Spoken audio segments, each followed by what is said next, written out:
And this thing came rushing toward me. And as it came rushing toward me, it communicated telepathically to me, I'm taking you. You're coming with me. I'm taking. And I was like, well, no, I'm not. And I put up my willpower and my strength. And it filled my horizon and sort of, I felt like it reached into me and yanked me out of my body.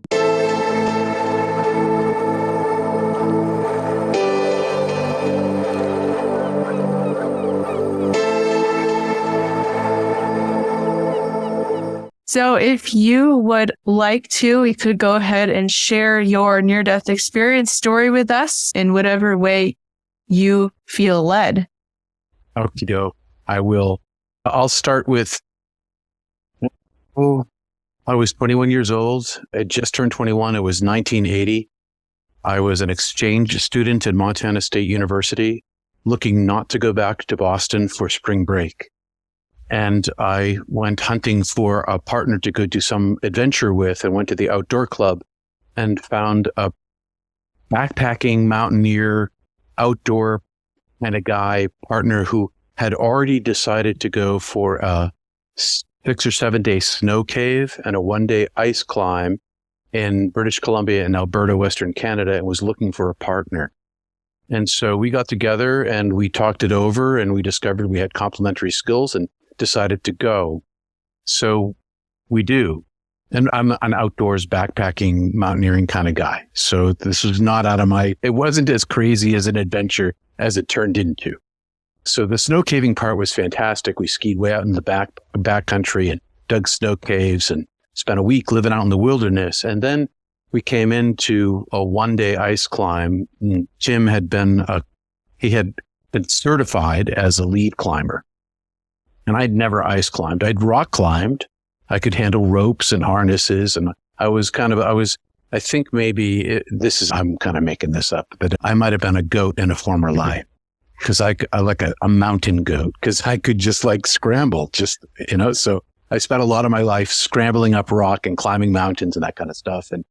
But ice climbing was outside of my experience. So I gathered all the gear that I could.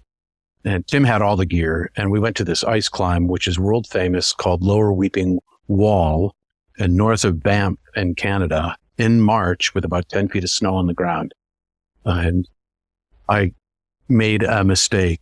And my mistake was I didn't climb with 2 ice axes. I could only find 1 ice axe and an ice hammer. And it's a steep pitch, 500 or 600 feet up. It's almost straight up. And so I climbed it with a hammer and an axe, but because I couldn't rest with the hammer in my hand, because the way the hammer is designed versus the axe, it's much smaller, I slowed our climb down seriously in a significant way. And Tim knew this. I mean, we went into this with the agreement, being young and foolish. I thought I could muscle my way through, and I did, but I didn't count on going so slowly that we would arrive at the top by sunset when all the other climbing teams had already departed. And the temperature dropped about 30 degrees. And ice climbing is not the kind of thing where, like, if you're hiking up a mountain and you're like, it's starting to rain, or there's bad weather coming, or you could turn around and go back down the trail again. You cannot do that. There's no like turning around and going back. You have to complete the climb. So we completed the climb, and the sun went down, temperature drops 30 degrees. Hypothermia immediately sets in. I get violent shivers. We haul up the rope. It becomes a 300-foot knot, and it's dark. And we're in the middle of nowhere. The scene is this. It's the Icefields Parkway between Jasper and Banff. And it's a provincial park that's like a third of the length. I'm not exactly sure how long it is. It looks on the map to be a third of the length of Alberta. It's a big park. And we're in the middle of this thing, and there's nobody there. We are by ourselves. Even though I can see the highway, the Icefields Parkway, there's nobody there. So hypothermia sets in. We realize immediately we're in deep trouble. And we knew that we were going to die there.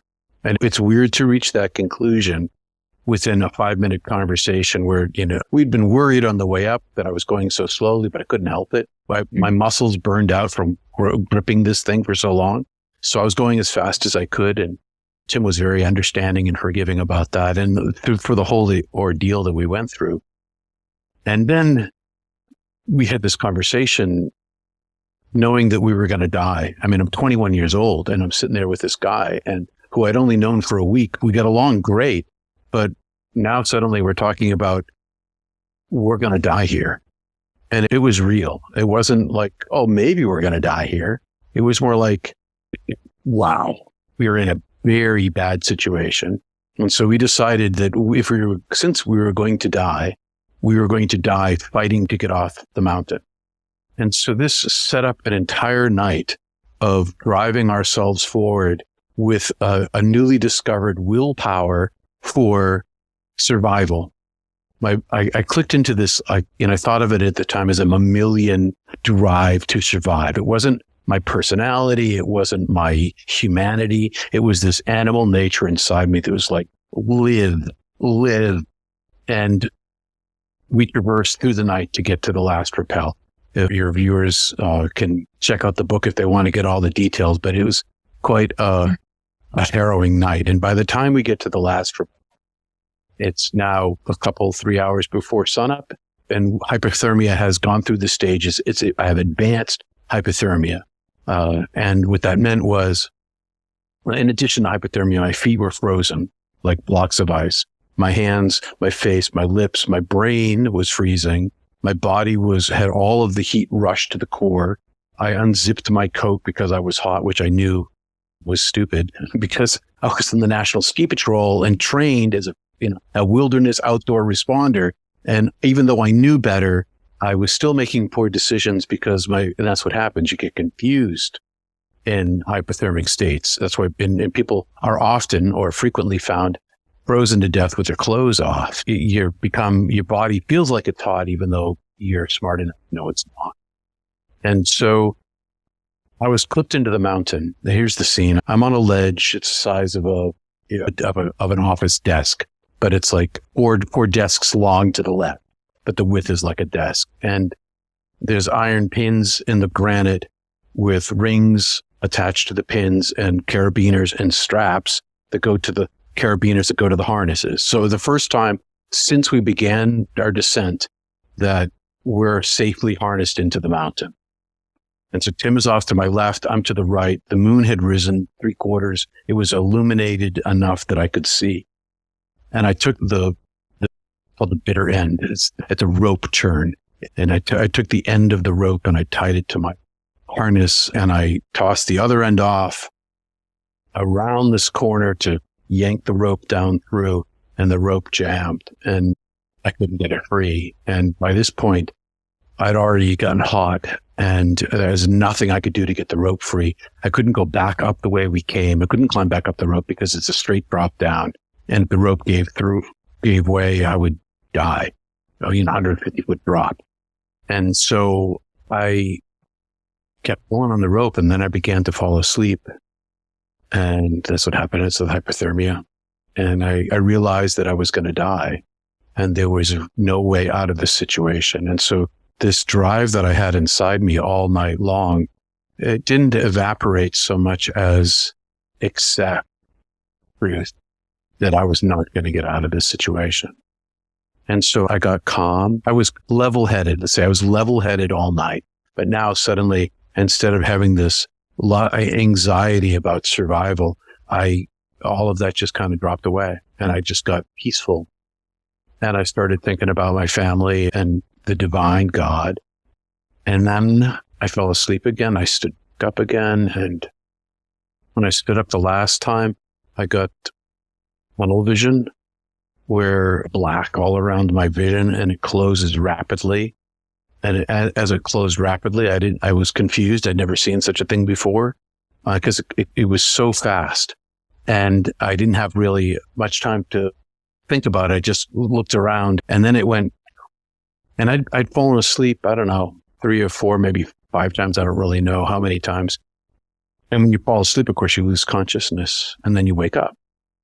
This time when it went to black, I didn't lose consciousness. And that was really strange.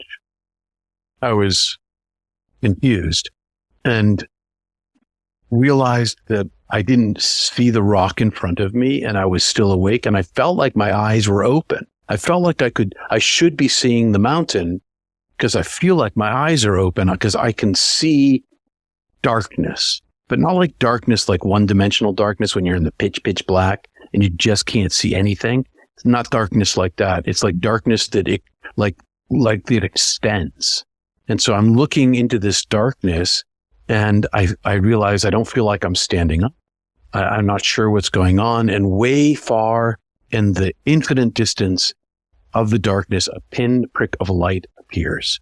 And this pinprick of light appears and rapidly grows to, by the time it got to me at the speed of thought, it had expanded into filling my entire vision.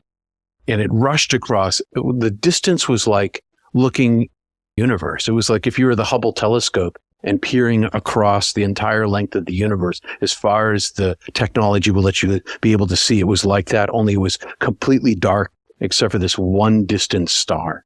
And this thing came rushing toward me. And as it came rushing toward me, it communicated telepathically to me. And when I say that, I mean no language. There were no words and there was it communicated to me the fullness of an idea without language. And the idea was, I'm taking you. You're coming with me.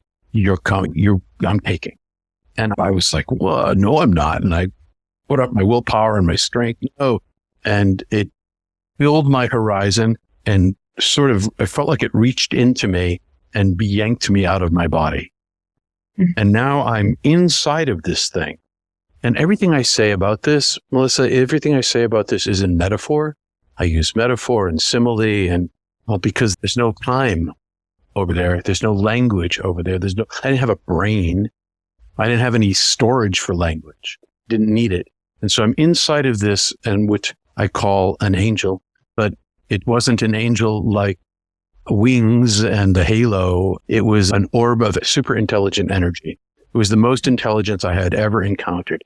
And the intelligence was directly connected to its power, which was directly connected to its comfort. So when I was pulled inside it, I instantly had this understanding of it's all intellect. It's all powerful intellect and it's all powerful strength and comfort. And so I was not afraid. I didn't know where I was. I didn't understand what was going on, but I was comfortable. And also I was like a rag doll. I had no agency at all. Nothing I thought made any difference. And I was inside of this and it carried me across this vast darkness.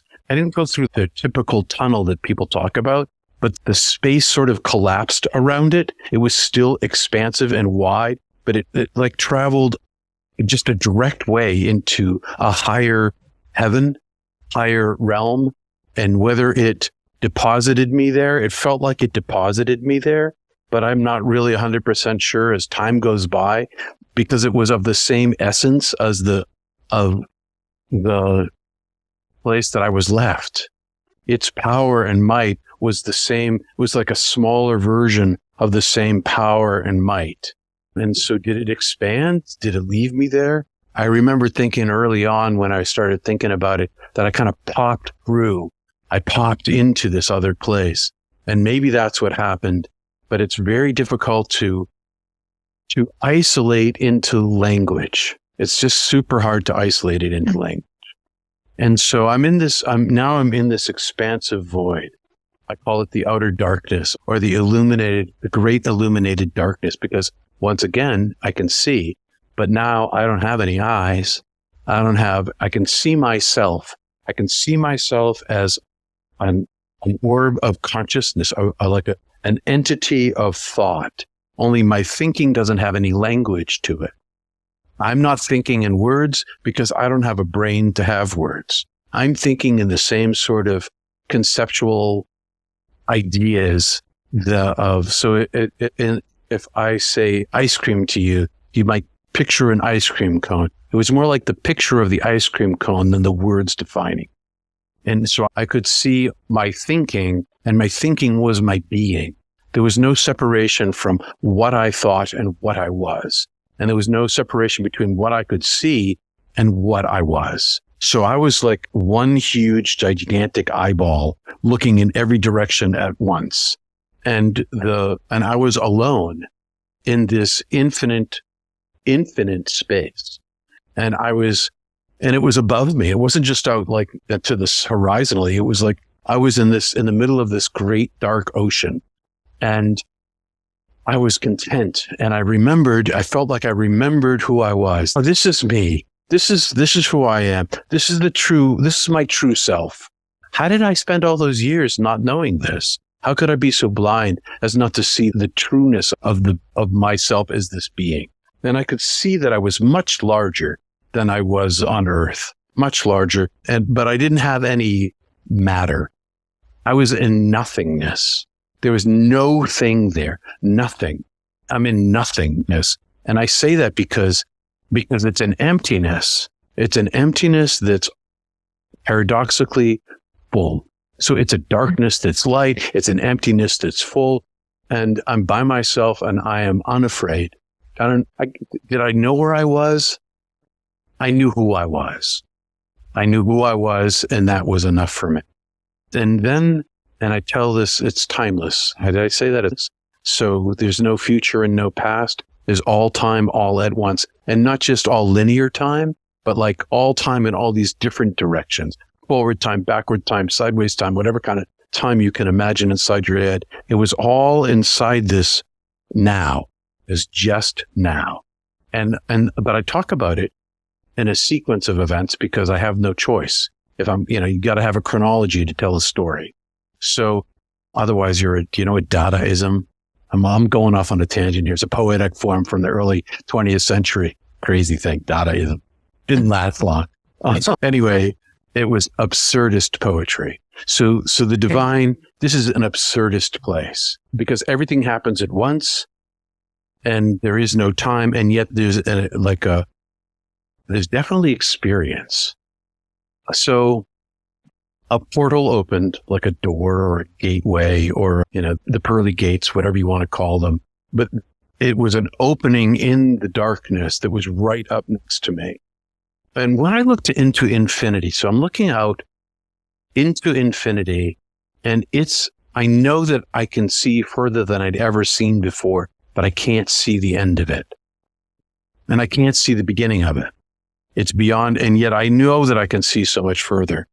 And in the middle of this infinity, this door opens and it's this translucent, transparent, solid flow. Like I can see the surface of the flow, I can see into the flow, and I can see through the flow. And it's this flow coming down like a waterfall over the doorway. And the doorway is this gigantic opening. And this flow, though, is light, pearlescent luminousness. It's just radiant. It's radiant flow. And I can see solid, translucent and transparent. And it leads into this incredibly long, infinitely arcing tunnel that goes way far into this infinity. And I reach with myself, my orb body, to touch this because it's so attractive. It's so compelling to me to want to feel this. And as it's like falling to me. And as I reach to it and touch it, lives inside of me. It all flows right inside of me. And then all these things happen at once. And it flows inside of me and I hear my name call. I hear not Peter because I am not Peter. I hear the origin of my soul, the calling of my soul into being. I sense that I am known and that I am created and that I can see the origin of myself. And I describe it as a photon that's superposition and wave and particle. So I can see my origin of myself and I'm superpositioned. I am a limited singular photon. And next to me, right next to me, are a trillion, bazillion, gazillion, all the photons in all the universes, all in one place. And they are gigantic. It's like this huge wall of photon out of which I come. And there's this unitive field the quantitative, with a quantum unitive field of, now I'm going to be a macro, micro of photons. I know that's not true because they're quarks, and I get all that. But I'm a quanta of the quantum. And the quantum field is ginormous. And I am both part of this thing, made from this thing, and yet limited and separate from it. And I am also, I'm super positioned because I can see myself inside of the oneness of being. I can see that I'm part of this. I can see that this is the creator who created me, but I also can see this long tail of my soul. I have my own quantum field. And my own quantum field is contained over eons. And in my field, I see other lives that I'd lived or am living. So that it was confusing to me. Was it because I'm in timelessness? Was this past? Was this present? I couldn't tell that there were other parts of other lives that I had lived that were many. They seemed simultaneous to me, but they were tiny, tiny things in comparison to my soul's size. For as many as they were just so small. And whether they came to Earth or to some other dimension or some other universe, or I can't tell you. I'm blind to that now. I can only see that they were there. And I also could see that that as Peter, there was nothing about my humanness that had been unknown. So I was completely and fully known by the divine. And I tell this, every time I tell this story, I change the order in which I tell the events because they're not fixed. They're not fixed because, and maybe there wasn't a sequence of events, but the timelessness overrode all of that. It all seemed instantaneous to me, like all at once, one huge download, ba-boom. And so I knew that I was known. I knew that I was created. And then I went through a hell of my own making. My life review was to suffer all the pain that I gave away in my life from the point of view, from the inside. When I say the point of view, I mean inside the bodies of every single person, inside the brains, inside the emotions and the emotional responses and the physical suffering. I felt what they felt, juxtaposed and simultaneous to my own justifications and emotional state for causing them my reasons, my hurt. And there was this disproportionate thing that happened. Like the pain I gave away was the size of a mountain, each event, and my reasoning and emotional state for giving them the pain was the size of a pebble. And so the amount of pain that I turned out to have given away in each event and also in an accumulation of events was disproportionately humongous.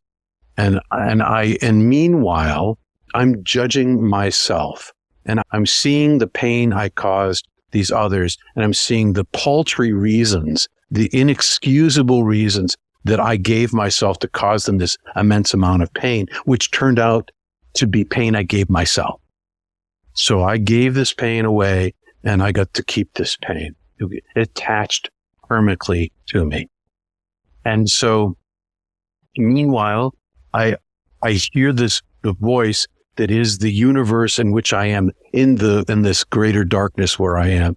And it's all around me, right next to me, but the only thing I can't see the embodiment of the voice. I just hear it like reverberating all around me, right next to me and inside of me saying, I love you. I love you. I love you. I made you. I know you. I've always known you. There's nothing about you about Peter that has ever been unknown to me. I witnessed everything and showed me all of it as I went through my hell review.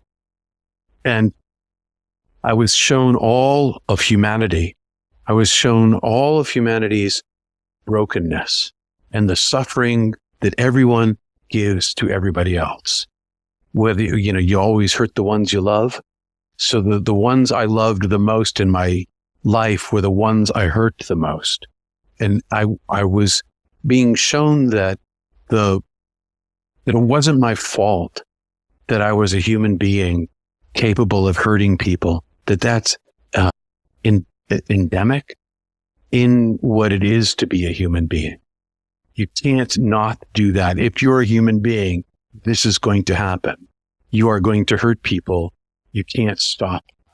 You can make choices to minimize it, but you can't stop it. And that we didn't make the system. It was very clear to me that I was in the matrix. I was part of the matrix. I didn't make the matrix, and no person had.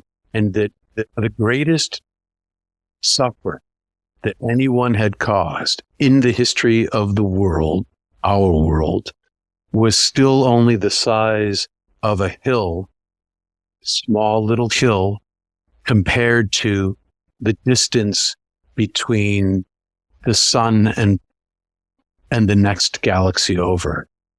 And that great distance, the distance is the amount of love that the divine has, and the amount of perfection that the divine has. And this unlimited being, I could see the super tiny size of the suffering that I had caused in comparison to the purity of love. And that became my measurement of myself.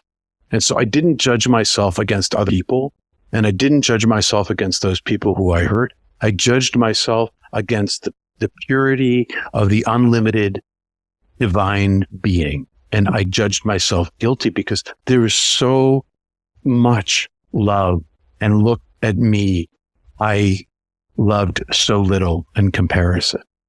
And yet, all the love I gave away and all the love I got given to me, I got to keep.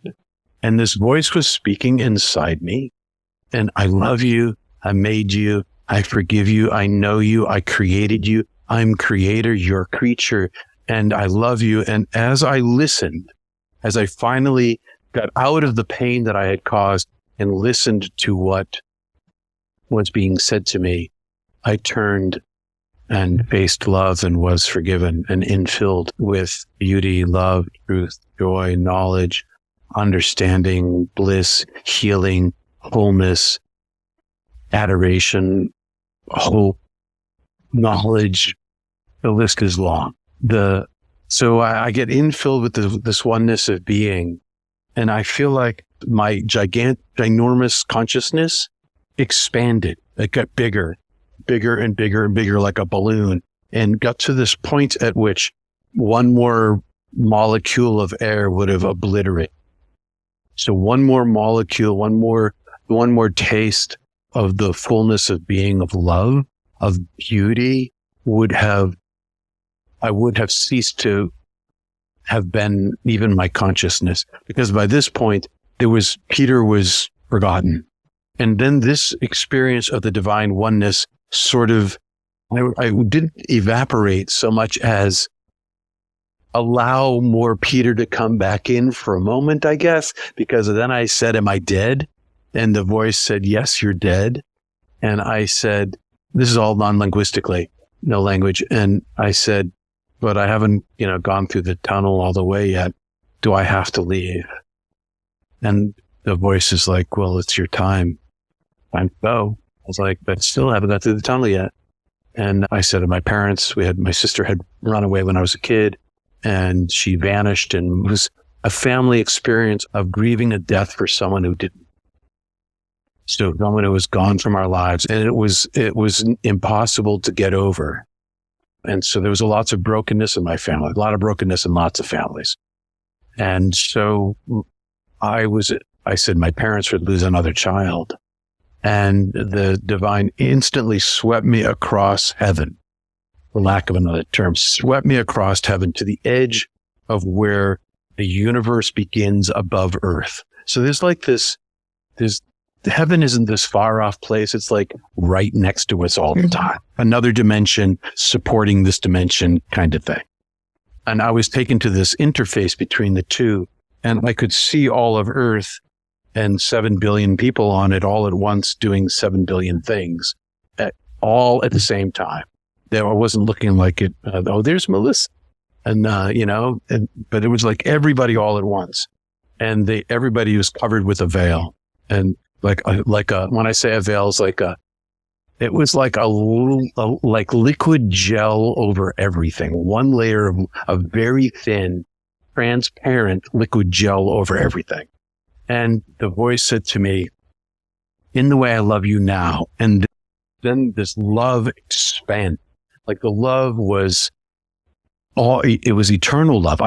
All the love that was, all the love that is, all the love that will be on a universal scale, all the love, the size of our universe focused in on me, like a laser right inside me till I was illuminated with this divine gift of love. And the voice said, in the way that I love you now, I've always loved you. And always, not like Peter, but always since the origin of my soul self, since the creation of my consciousness eons ago, I've been as beloved as that.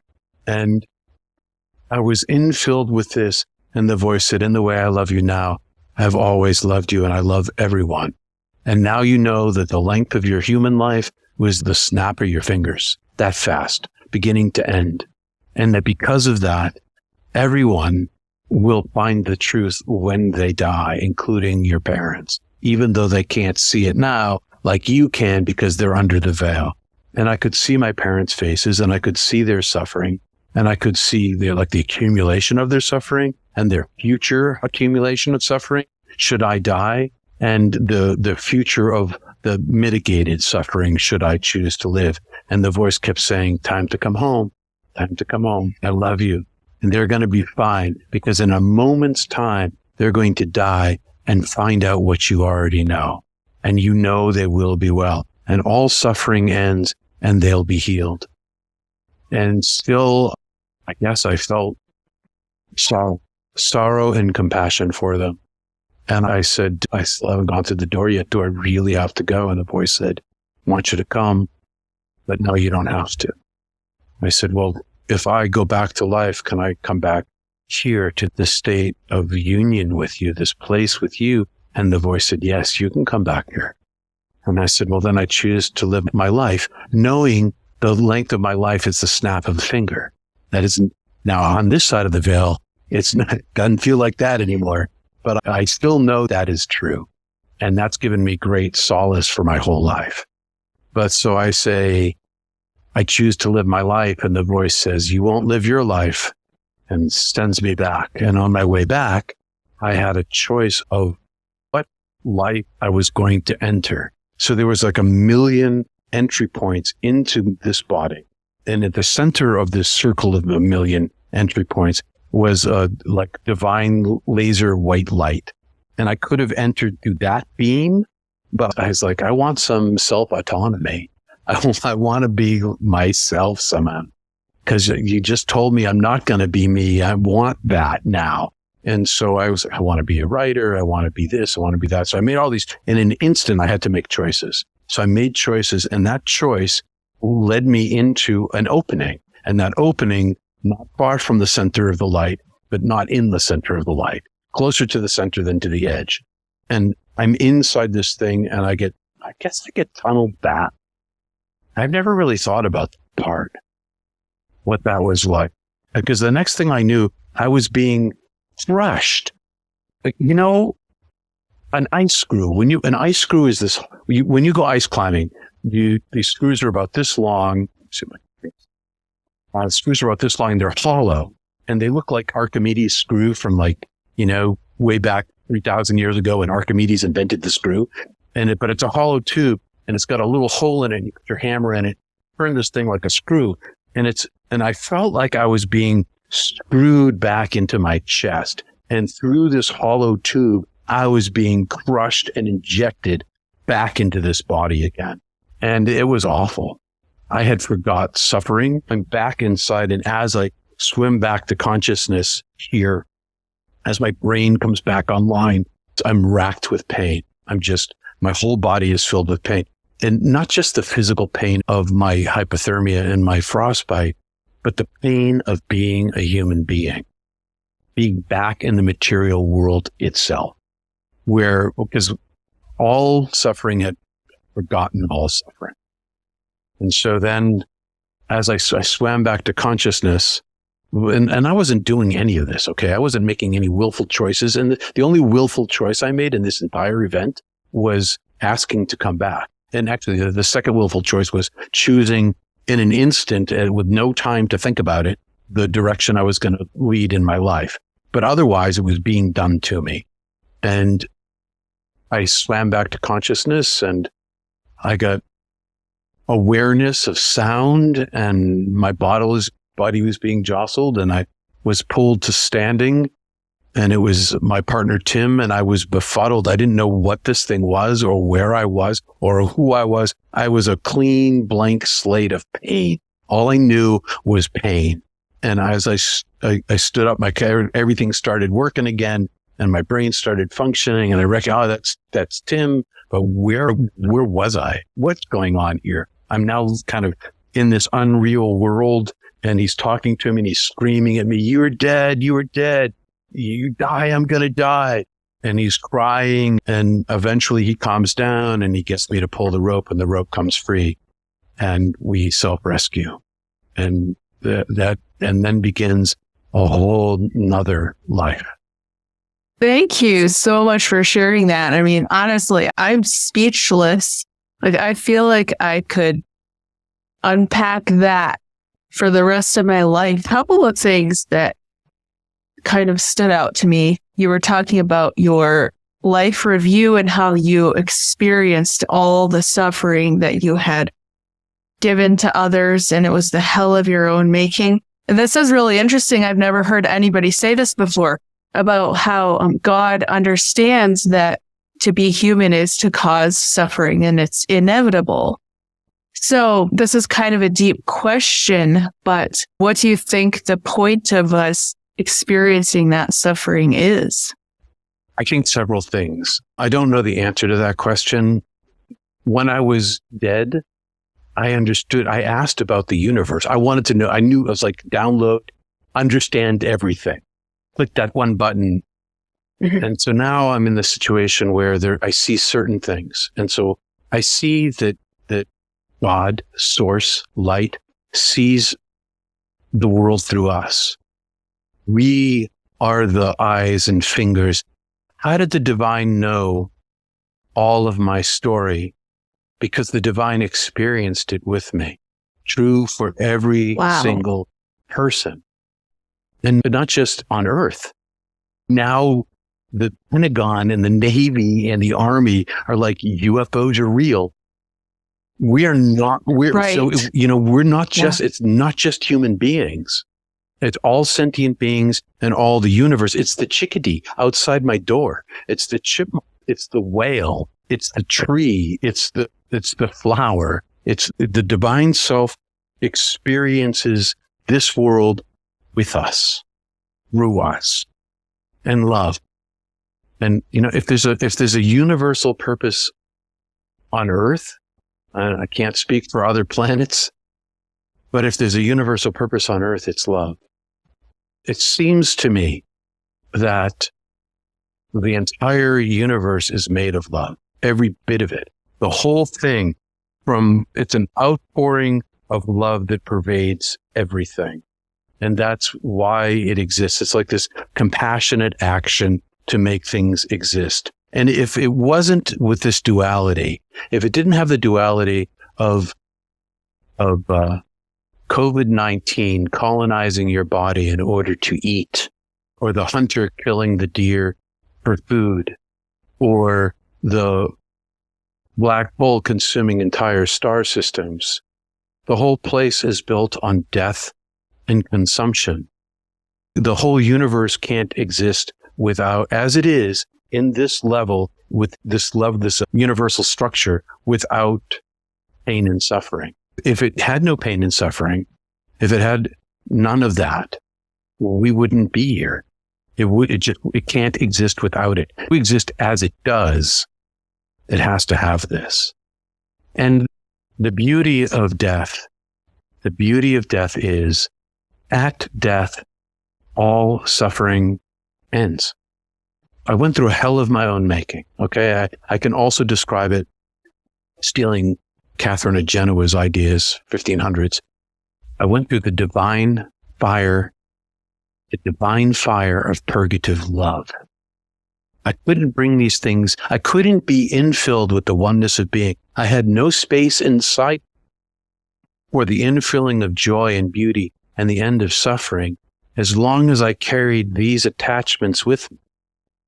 And in order for me to be rid of them, I had to see them for what they were and then accept love and their place and not cling to them, not attach to them, but instead turn my attachment to the divine, which was self-evident to me. It's self-evident that this is the Holy of Holies, the all-powerful, the all there is, the isness that is, the I, whatever you want to, Allah, Yahweh, whatever you want to say, all of these things, it's so self-evident that this is the divine nature. And the divine nature had no religion, and it had no form.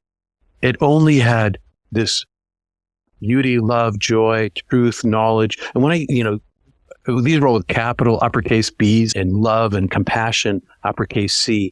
But and I say uppercase because it's our idealized compassion, understanding of compassion, times a trillion gazillion. It's times infinite in terms of its power and presence. And all of those things that are all the good things of its goodness itself, all the good things in life that we ascribe to spirituality, they're all one thing. They're not separate things in the divine self. They are one thing. And so in my book, I think I wrote them originally with like beauty /love /joy /intellect like trying to create this really long word. You know how the Germans, they put all these words together to make a one word that's a paragraph long. That's what I was going for, to show that this is oneness. And on this side, we can experience those things in smaller ways. I experience those things in smaller ways. And I experience them when I'm in the presence itself, when the presence is living inside me as a radiance inside me. All of those things are one. And I am still a one soul. So that my seeing and my spiritual seeing and my spiritual hearing and my spiritual presence, my spiritual thinking, it's all still this one orb. But it's still this one thing. And yet inside of my body, as it comes into through the filter of my life, it gets fragmentized in the physical experience of it, but not in the interior. It's got physicality to it too, though, on the inside. It's got this deep sort of resonance, vibration, flow, whatever you want to call it. It's this living thing that can be cultivated. You can cultivate this thing in order to make it more alive in you. You can strive toward this. And that's one of the big results of my near-death experience, was this longing for home, this depression, this isolation from my beloved. I was, the heart grows fonder. And so I would do everything that I can to just, smell the handkerchief or pick up the rose that, my beloved had touched, kind of thing. But I used contemplation techniques to clear myself of myself in order to deepen my relationship, to get out of the way of the divine presence. And I read, this friend of mine told me this today. I don't know if you know the Christian scriptures at all, but yes. In the Hebrew scriptures, the still small voice, the still small voice of God. So he says, oh no, that's bat kol in the Hebrew, and it translates as daughter of a voice. Really? Yeah, I was like, how did I not know that? It's like, that's what it's like, not the thing itself, but it's like the beloved daughter coming with the word of the voice to speak it inside you on behalf of. It's the same thing, it's the emissary of the queen. It carries the same sort of value, but it's also less than. And she's of the same blood, and she kind of looks like the queen, but so it's like you listen to a life of contemplation. You get to listen to the voice of the daughter of the voice speaking inside you. And it becomes a channel not only back into the divine in order to have some connection, some strength on the inside and up, even though heaven's not really up, to the outside world. So this thing, when you connect on the inside, it connects you this way and fills you this way, and then impacts the world around you. And talk about serendipity. Serendipity, like all the time, all day long. The deeper you go, the more it is. So this morning, I was listening to the book Caste. I don't know if you've come across that book yet. It's on racism between Nazism. It's a comparison of Nazism, India caste system, in the United States. It's a powerful book. And I'm thinking, I was thinking about my one African-American close friend from divinity school. I'm like, I wonder what happened to him lately. I haven't talked to him in a couple of years. We keep up, but and so I'm just thinking about him, and I'm in this meeting with this guy, and he's talking about the daughter of the voice and who should pop up on my phone in a message, but that guy. Wow. It's like 2 hours later. I'm like, oh my God.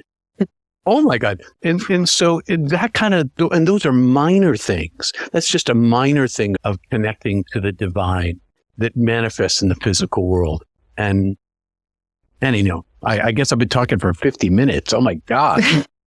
Well, that's perfect. Listener. I want to hear what you have to say. What do you think is the best way for us to connect with the divine while we're here? 2 ways. Love each other. Number 1, love each other. It's built into human beings. It's built into us. And there are so many kinds of love in the world. So even if you're not a spiritual person, even if you are, say, a super logical atheist, and yet you love your children, then love, it's real love. And love is what God is. God is love. And that's one thing. But the other way to cultivate is you got to strive for it. You need to, Jesus said, he said, when you pray, go into your closet, pray by yourself. He said, make your eyes single and your body will be filled with light. He said, you are God's, small g, not a capital G, lowercase g. Still, you are light itself. You are the light of the world. And we can, by going on our interior world, by looking inside ourselves, using breath and mental focus, we can quiet down the egoic mind, the false self, as Father Thomas Keating calls it, from the centering prayer movement out of the Catholic Church and that Trappist Theravada Buddhists. If you can quiet your dualistic mind, if you're the daughter of the voice, if we learn to quiet our minds. And so I was a preacher for 18 years. And someone once said to me, one of the women who worked in the church I first was working in, she said to me, so Peter, and she closed the door, I have this, and nobody knew I was a near-death experiencer at this point. She said, I have this sneaking suspicion that if you weren't preaching, you wouldn't go to church. And I'm like, no, I guess I wouldn't. And she said, why? And I said, because my spirituality is sustained interiorly. I don't need the exterior to sustain my spirituality. I like the community.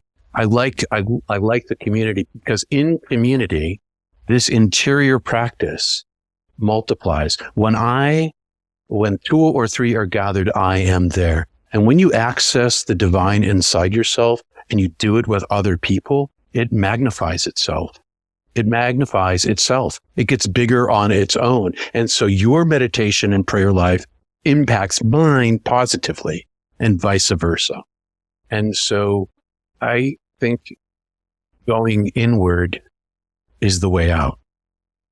And I use meditation techniques and other techniques that have been passed down for centuries through different traditions that are available to everyone to use. But it takes dedication and it takes fortitude, and you got to stay at it for a lifetime. So I've been 40 years in meditation and Kriya Yoga, and 40 years of practice. I can tell you, and I kept this part of my life a secret.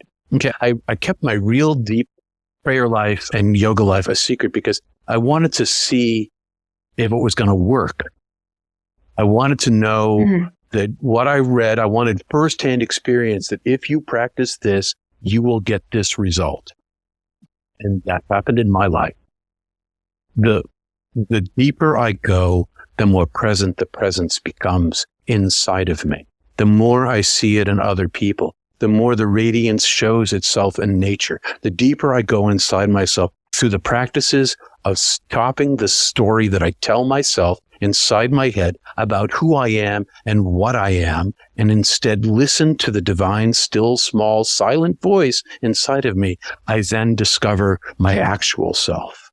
And that just changes my world on the outside with no effort of my own. My only effort is to go in, and then all these wonderful things, the gifts that God wants to give rather than the ones that I want. It's the elimination of the I. It's the elimination of my will. Your will be done. That's what I'm talking about. Your will be done, not on the exterior world, but your will be done inside of me. Let my will. There's this saying over a doorway on Mount Athos, and I think it's in St. Paul's monastery, a Greek Orthodox monastery. And it says, if you die before you die, then when you die, you will not die. And that's what we're talking about. We're talking about a daily little death of self. Every 20 minutes a day, an hour a day of selfless meditation, of the practice of stopping the story inside your head, not only eliminates anxiety and fear and lets you see that you're not your emotions and lets you carry a belly of peace with you through the day so you become less reactive in the tension-built world. Not only that, it teaches you hyper-focus in all your tasks and makes you a better parent. I can say that for true. And a less reactive parent. But more particularly, it aims your heart into the divine and lets the divine aim inside of you. And because of that, as St. Francis of Assisi talks about, make yourself a channel, make me a channel of your peace. I don't know if you know that hymn. Make me a channel of your peace. It's St. Francis's prayer. That's what this is talking about. You become a channel of the divine light itself without willing what the result will be. Because it's not what happens out here. It's the surrender of the self. And when we surrender ourselves a little bit every single day over a lifetime, this channel grows. And, I heard said this week, before enlightenment, wash the dishes. After enlightenment, wash the dishes. And so it doesn't, and the other saying I heard this week, the same person told me, she said, her teacher once told her, the good news is before a realization or an awakening, you don't have to be perfect. You don't have to be perfect to have an awakening. You don't have to be perfect to have a realization. But the bad news is that a realization doesn't make you perfect. And then an awakening doesn't make you perfect. And so it's not about perfection. It's not about the action of compassion arises from the inner connection. It becomes a natural kind of response to the circumstance you're in, as opposed to a decision that you make about reacting with compassion. It's something that lives inside you. It's the living water of life inside you. Jesus was not kidding. It's this living flow that was in him. And he says, you're just like me. I'm a Jesus fan. I think he had it going on. What are your thoughts about Jesus, like as an ex-evangelical or whatever you called it? I'm an ex. I guess I'm an ex. I'm not a believer. When I died and came back, all of my belief systems were gone. All of them, everything, I didn't clothes, food, pizza, beer. I didn't believe in anything. Nothing. Zero, zippo. Only the divine self. Only the only real for me was heaven, and the rest of it's, the Hindus call it Maya, illusion. It's or samsara. It's this like darkness I live in here. And so what do I think about Jesus? He's my teacher. When I went to Catholic high school, and every year we read a gospel, all boys Catholic high school. And so I knew Jesus, I knew enough about him. And the funny thing is Catholics are, they're known for not reading the Bible. And yet, so I had this experience of reading the four gospels. And when I came back from death, he was a different guy. He reads to me like a near-death experiencer. He reads to me like a man who took a spiritual journey. He had a calling, right? He gets the calling. He goes to the river. He has an awakening. The dove, this is my son in whom I am well pleased. And then he goes and then he has a realization. He gets out into the wilderness where he works between the duality, the earth, the world of material and the world of the divine. And he has an awakening, a realization that he chooses heaven. And then he has the transfiguration and becomes enlightened. And then, meanwhile, he starts his ministry by doing miracles. And he's like, they're not getting it. So he starts telling stories and they're like, they're not getting it. And then his life becomes the lesson of dying to self. Wow. And rising. And that's the Gospel of Mark. Okay. Right there. And then I think it was the Council of Nicaea that made the decision that he was the only begotten son. Right? Jesus never said that. He was always, you think about it when he's at the tomb with Lazarus. I say this aloud because I know that you always hear me. Separation, not the same. I know that you always hear me. I say this aloud for the people so that they know that I'm talking to you. I only do what I see my Father doing, he says. I only do what I see the divine doing in the world. I'm not doing it. I'm not doing it. You are the light of the world. You are the child of God. A mustard seed of faith, and you can do greater works than me. He's constantly telling us that we are just like him. But this guy he was a supercharged guy. Supercharged. Did he rise from the dead? Well, I don't think that's impossible. Is it necessary for him to rise from the dead? I don't think so. But, he walked on water. He lived in like these two dimensions at once, living in heaven and living on earth. Maybe he was the most real heaven realized person who ever lived. I don't know. I don't know. But his teachings, when the theology is stripped from them, when the layers of the redactors and the translators are stripped off of his language, he speaks like Rumi. He talks like Hafez. He sounds like Lao Tzu. He uses metaphor. He's a code switcher. And code switching, you speak two languages at once. Up here in Maine, there's Franglish, and down in Florida, there's Spanglish. And Jesus was speaking Aramaic and angelic, I guess. So he's speaking the metaphor language. He's speaking in metaphor all the time. And that right over the heads of everybody. So I'm running Not Church on Sunday mornings, which is no doctrine, no dogma, no BS. It's just mysticism. It's approaching the teaching, the language of Jesus through the lens of near-death experience, because he sounds like a near-death experiencer to me. I will definitely be looking up your Not Church because I want to hear more. I've been on the edge of my seat this whole time. So I see our time is up here, but I just want to say thank you again so much. Words can't even express my gratitude, and I feel so honored to have been able to talk with you. I'm honored to be asked, especially because you have a deconstructionist audience.